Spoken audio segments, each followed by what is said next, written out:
The very word secrecy is repugnant in a free and open society, and we are, as a people, inherently and historically opposed to secret societies, to secret oaths, and to secret proceedings. We decided long ago that the dangers of excessive and unwarranted concealment of pertinent facts far outweighed the dangers which are cited to justify it. Even today, there is little value in opposing the threat of a closed society by imitating its arbitrary restrictions. Even today, there is little value in ensuring the survival of our nation if our traditions do not survive with it. And there is very grave danger that an announced need for increased security will be seized upon by those anxious to expand its meaning to the very limits of official censorship and concealment.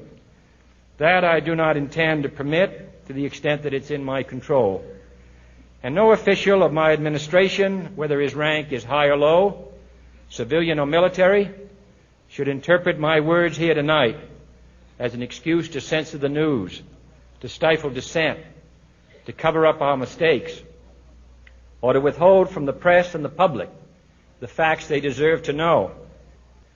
For we are opposed around the world by a monolithic and ruthless conspiracy that relies primarily on covert means for expanding its sphere of influence, on infiltration instead of invasion, on subversion instead of elections, on intimidation instead of free choice, on guerrillas by night instead of armies by day.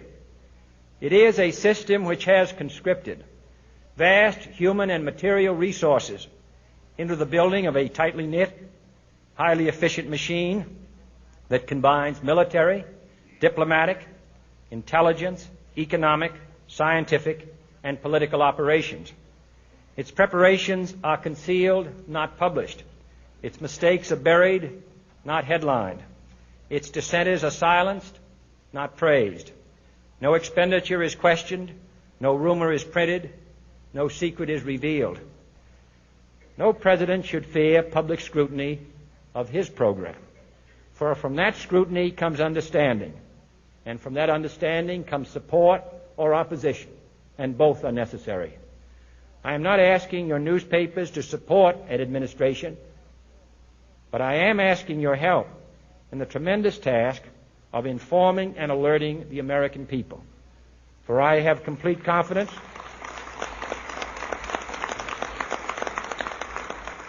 in the response and dedication of our citizens whenever they are fully informed. I not only could not stifle controversy among your readers, I welcome it. This administration intends to be candid about its errors. For as a wise man once said, an error doesn't become a mistake until you refuse to correct it. We intend to accept full responsibility for our errors, and we expect you to point them out when we miss them.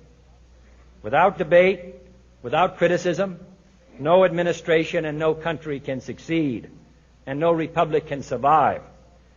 That is why the Athenian lawmaker Solon decreed it a crime for any citizen to shrink from controversy.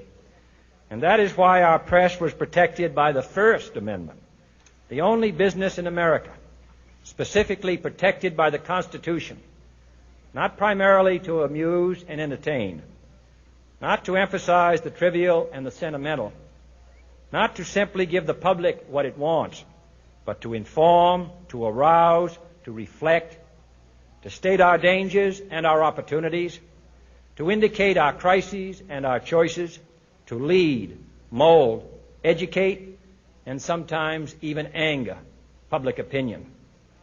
This means greater coverage and analysis of international news, for it is no longer far away and foreign, but close at hand and local. It means greater attention to improved understanding of the news, as well as improved transmission. And it means, finally, that government at all levels must meet its obligation to provide you with the fullest possible information outside the narrowest limits of national security. And so it is to the printing press, to the recorder of man's deeds, the keeper of his conscience, the courier of his news, that we look for strength and assistance, confident that with your help, man will